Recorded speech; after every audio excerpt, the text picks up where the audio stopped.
Let's be clear. This isn't about anything that I've done. This is about what I said. The statements that I signed on to were value statements. This is Orwellian thought police, where I'm being punished for not enforcing laws that aren't even on the books yet. That was Florida State Attorney Andrew Warren. I interviewed him on MSNBC just a few days after Florida Governor Ron DeSantis suspended him for pledging not to prosecute cases stemming from Florida's abortion ban and potential bans on gender transition treatments for minors. Right now, Florida has a 15-week abortion ban on the books, and the state is set to join at least 10 others in barring residents from using Medicaid to pay for gender-affirming care. But here's the thing. At the time of Warren's suspension, he had not acted on either of those pledges, meaning no cases have been brought to his office for him to decline to prosecute. As he said, he was suspended for something he said, not something he did. So he filed a federal lawsuit against the governor this week. Warren argues the suspension violated his right to free speech. The lawsuit also alleges that DeSantis overstepped his authority given to him by the Florida Constitution, calling the act an abuse of power.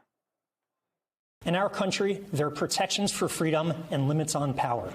Ron DeSantis may not like them, he may not respect them, but he has to follow them. This morning, I filed suit in federal court to challenge the blatant abuse of power by Governor DeSantis in suspending me as state attorney. This case not only speaks to the culture wars Republicans are waging, but also to the increasing authoritarianism the GOP has embraced. Andrew Warren is choosing to fight back. The question is, will Warren be collateral damage in that culture war? Joining me now is the two-time elected state attorney for Hillsborough County, Andrew Warren. Andrew, thanks for coming back. Let's talk about your lawsuit that you filed in federal court. What's your level of confidence that you'll have your suspension lifted and that you're going to be reinstated to your job? Well, Katie, thanks for having me back. I mean, we're confident that that's exactly what's going to happen. But of course, in court, there's never a guarantee. All we can guarantee is that we're on the right side of the law on this. I mean, the facts are on our side, the law is on our side, and democracy is on our side.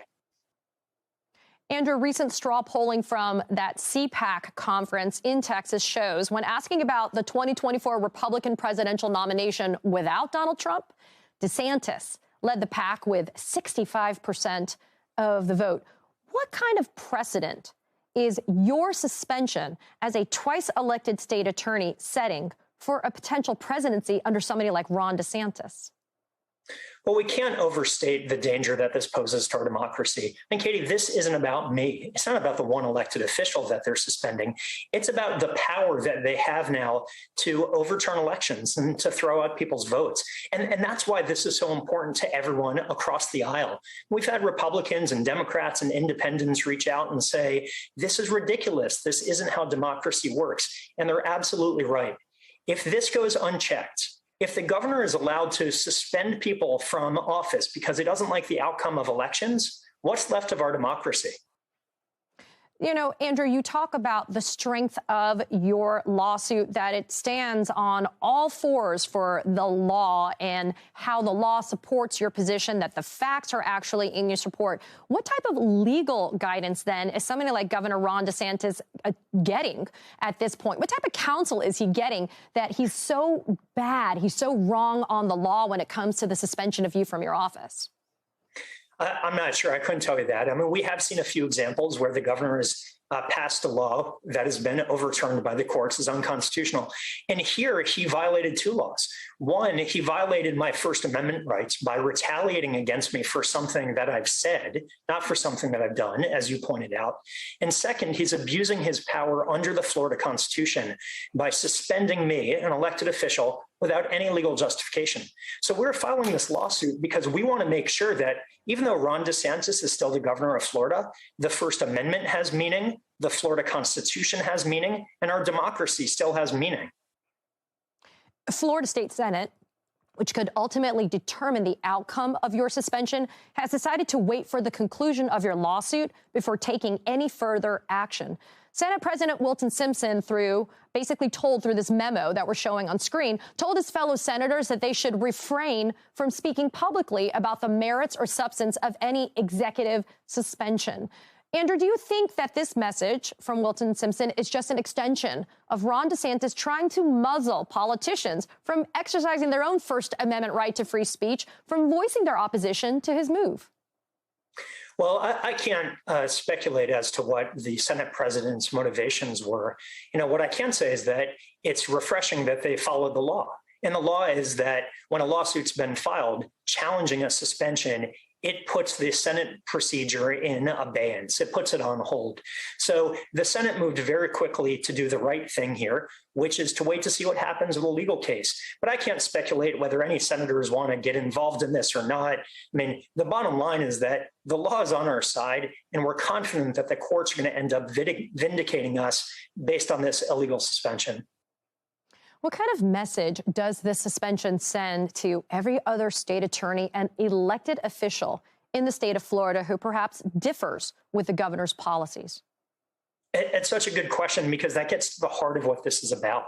I mean, think about who the governor has gone after for speaking out against him. First, it was businesses, then teachers, now an elected official. And so who's next? I mean, this should send the chills down the spine of every elected official in office and candidates for office. I mean, you can imagine a scenario where somebody says something during a campaign, and then their first day in office, the governor says, no, I got the feeling that you weren't going to do your job well, so I'm suspending you, and I'm going to replace you with a person who you just beat in the election. I mean, that's where we're at. This is so Orwellian. It's hard to fathom that this is actually happening in our democracy in 2022. Andrew, I have to ask, you're being held up as an example of the authoritarianism, the dictatorship, frankly, that Ron DeSantis is trying to, rule in Florida with his iron fist. But I want to ask you, you're also a person. You have gone to law school. You've worked as a federal prosecutor. You're a father. You're a husband. I mean, you have a life that is directly impacted by this. Can you share with us how this has affected you? I mean, you basically were escorted out of your office, to which you were duly elected twice, as we've mentioned. And now you're not allowed to do what you were elected to do, which is defend and protect the people in your jurisdiction. Yeah, I mean, to be candid, this has been really difficult. It's been a tough 2 weeks. It's taken a toll on me and my family. But I don't want to be a martyr in this. I mean, this is not about me. This is about a fight for democracy. And as difficult as it's been, to talk with my kids and my wife, for them to understand what's going on, I'm energized by the support that we've gotten by people who have said, I didn't even vote for you, and I know that this is wrong. So I know that there are a lot of people out there, the majority of Floridians and Americans, who still believe in democracy, who see this for exactly what it is, who are joining our team at AndrewWarrenFL.com, by the way. So come join us at AndrewWarrenFL.com. But it has been energizing to see people come to my defense because they see just how dangerous this is. Well, Andrew Warren, you are the state attorney, and you were elected twice, and you will, if I am any practitioner of the law still, you're going to get your job back. I would bet on it. Thank you so much for being here, for catching us up on what is happening. We appreciate it very much. Of course. Thank you.